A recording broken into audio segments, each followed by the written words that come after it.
अब मैं मंच पर आमंत्रित करती हूँ मैनेजिंग एडिटर शमशेर जी को और इसके साथ ही जी मीडिया के सीआरओ मनोज जिज्ञासी जी को, क्योंकि कुछ ऐसे अहम लोग हैं जिनका कृषि क्षेत्र में काफ़ी योगदान रहा है और काफ़ी अहम भूमिका रही है, तो उनको सम्मानित करने के लिए और इसी कड़ी में सबसे पहले मैं बुलाना चाहूँगी डॉक्टर कुमार राजवर्धन जी को कि वो मंच पर आएँ और उन्हें सम्मानित किया जाता है।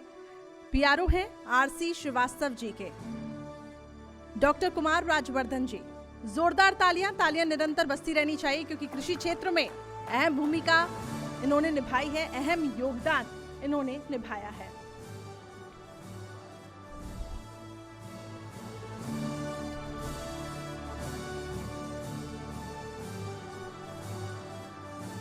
तो जोरदार तालियों के साथ आरसी श्रीवास्तव जी, जिन्होंने अहम भूमिका निभाई है कृषि क्षेत्र में, और उनके पीआरओ डॉक्टर कुमार राजवर्धन जी आए हैं।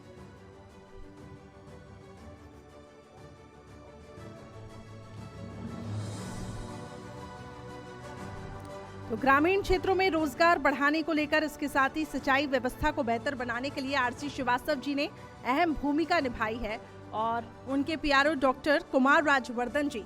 तो किसानों के लिए एक प्लेटफॉर्म प्रोवाइड करना और इसके साथ ही कृषि क्षेत्र में जिस तरीके से एक अहम भूमिका इन सभी लोगों ने निभाई, जी हिंदुस्तान का ये मंच कृषि नायक गौरवान्वित महसूस कर रहा है इनको सम्मान करके। बहुत बहुत शुक्रिया। डॉक्टर राजेंद्र प्रसाद, केंद्रीय कृषि विश्वविद्यालय के कुलपति हैं, doctor RC Srivastava, doctor Ramesh Chandra Srivastava, जिनके परिचय का कोई मोहताज नहीं है। आपने 39 वर्षों तक भारतीय कृषि अनुसंधान परिषद में सेवाएं दी हैं, वो हमारे साथ जुड़ेंगे वर्चुअली। इसके साथ ही अगर मैं उनके बारे में आपको बता दूं, कई अवार्ड से उन्हें सम्मानित किया गया है ग्रामीण क्षेत्रों में रोजगार बढ़ाने को लेकर और सिंचाई व्यवस्था को बेहतर बनाने के लिए। और एक खास बात, इन्होंने मंदिरों में स्वच्छता को लेकर भी काम किया है और इसके साथ ही देवघर और अन्य मंदिरों में फूल बेलपत्र जैसे जैविक खाद भी ये बना रहे हैं और अभी हमारे साथ वर्चुअली जुड़ चुके हैं। और इसके साथ ही इस पूरे पैनल को मॉडरेट करेंगे मेरे सहयोगी रोहित जी। शुक्रिया करिश्मा। श्रीवास्तव जी, बहुत बहुत स्वागत है आपका। चूँकि माननीय मंत्री जी नरेंद्र तोमर जी हमारे साथ थे और उन्होंने तमाम बातें रखी है और कृषि को लेकर जिस तरह से जी हिंदुस्तान पहल कर रहा है और चाह रहा है कि जो आप लोगों के कदम है वो सार्थक कदम किसानों के लिए कितने ज़्यादा खास हैं, भविष्य को लेकर खास हैं, उनको हम लोगों के बीच में पहुंचाए। तो शुरुआत में सबसे पहले सर आपके सुखेत मॉडल से ही करूंगा, जिसकी तारीफ हुई है 80वें मन की बात में, खुद प्रधानमंत्री ने भी की। इसके अलावा उज्ज्वला योजना को भी आपने कैसे इसमें जोड़ा, इससे जुड़कर आने वाले दिनों को आपने बड़ी पॉजिटिविटी के साथ आगे रखने की बातें कही। जरा इसको थोड़ा समझा सकें तो एक बार ब्रीफ कर दे उसके ऊपर।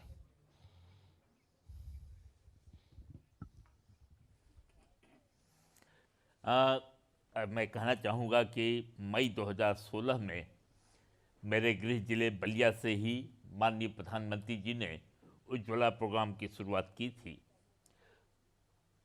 और उसके बाद अक्सर मैं जब देखता था कि उज्ज्वला प्रोग्राम बहुत अच्छा लगता था कि नहीं, इससे हमारे गांव की महिलाओं को धुएं से छुटकारा मिल रहा है।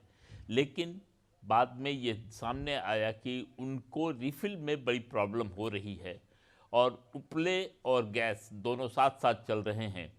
तो उसके लिए ही मैंने ये किया कि अगर हम गोबर से जो उपले बन रहे हैं उसको रोककर अगर हम गोबर का ऐसा उपयोग दिखा सकें कि उससे सीधे सीधे हम उन्हें गैस के पैसे दे सकें तो इससे काम बन जाएगा।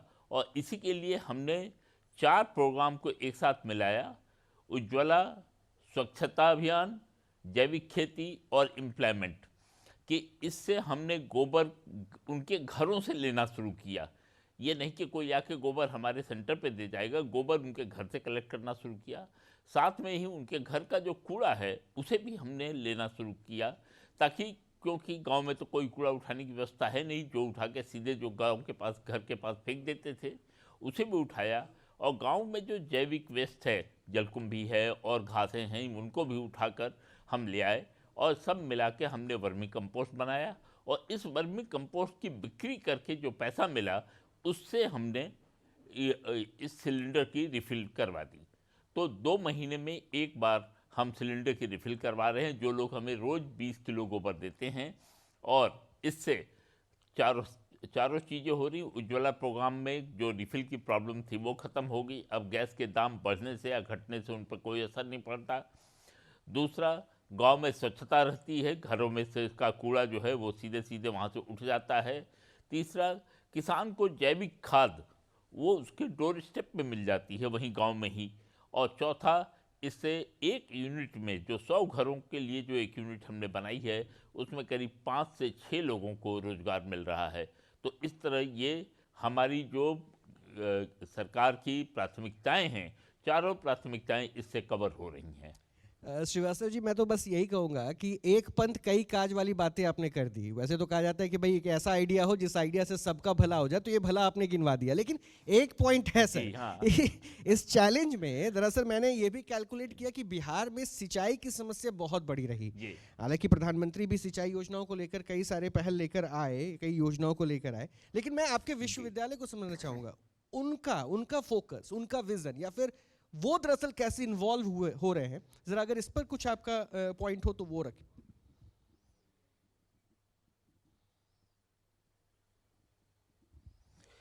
असल में हमने जो बिहार की सबसे बड़ी परेशानी थी, पहले तो बिजली की अवेलेबिलिटी की प्रॉब्लम थी। जब बिजली आ भी गई उसके बाद भी जो मेरी किसानों से बातचीत हुई, उनको ये था कि 3 फेज का जो इंफ्रास्ट्रक्चर है उससे उन्हें पूरी तरह सहायता नहीं मिलती और बिजली के वो यूटिलाइज नहीं कर पा रहे हैं। हमने पाया कि चूंकि यहाँ पे ग्राउंड वाटर काफ़ी नज़दीक अवेलेबल है, तो ज़रूरी नहीं है कि हम बड़ा पंप लगाएं।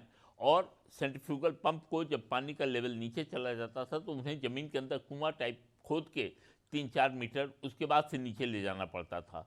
तो इसलिए हमने पहला सेलेक्ट किया कि एक 3 हॉर्स पावर का सिंगल फेज सबमर्जिबल पंप लगाएं।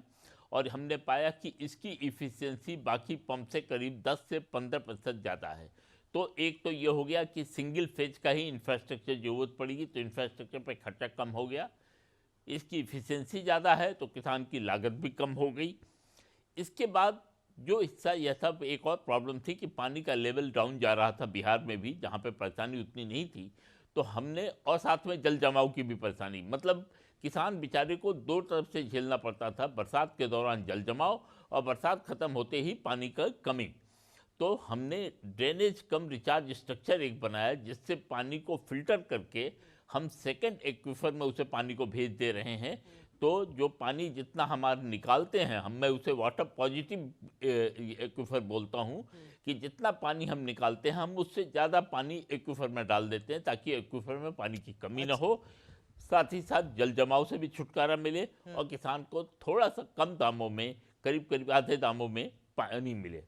श्रीवास्तव जी, जैसा कि आपने बताया किसानों के लिए, क्योंकि कृषि से जुड़ा हुआ तमाम जो प्रोस्पेक्टिव है, जो विजन है, वो तो आपका मैंने समझ लिया। लेकिन एक आखिरी सवाल जो मैं ज़रूर समझना चाहूँगा, क्योंकि मैं इसलिए इस सवाल से जुड़ा हुआ क्योंकि जहाँ का पॉइंट है, जहाँ के फूलों को, बेलपत्रों को आप लेकर चल रहे हैं, मैं खुद देवघर से हूँ इसलिए पूछ रहा हूँ, क्योंकि कृषि से जुड़ा होने के अलावा आप जिस तरह से बेलपत्र या फूल इकट्ठा कर रहे हैं मंदिरों से, देवघर में बाबा मंदिर से या दूसरे मंदिरों से, इसका क्या यूज़ है, इसका क्या विजन है, इसको कैसे उपयोग में लाना है, ज़रा इसको भी थोड़ा ब्रीफ कर दीजिए।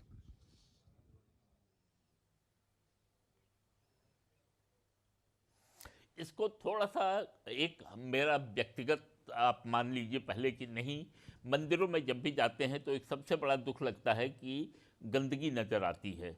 और मुझे उससे भी ज़्यादा दुख लगा कि जिस बेलपत्र को, जिस फूल को हम सुबह बहुत श्रद्धा से चढ़ाते हैं भगवान के चरणों में, वो शाम तक कूड़ा बन जाता है और वो गंदगी फैलाता है। पूरे मंदिर परिसर में आपको गंदगी मिलेगी। और यही हमने देवघर में देखा कि देवघर में तालाब के किनारे सारा बेलपत्र सड़ता था और उससे बड़ी अजीब गंदी बदबू आती थी।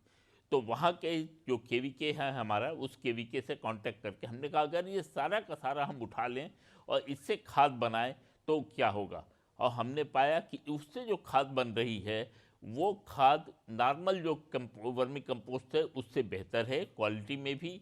और दूसरा सबसे बड़ा है कि नहीं, हम किसान के पास, किसान को उसके घर पे दे रहे हैं खाद, प्लस मंदिर में हमारी स्वच्छता बरकरार रहती है। हमारे भक्तों को जो वो श्रद्धा होती है, उस श्रद्धा को उन्हें वो श्रद्धा का पूरा पुरस्कार मिलता है।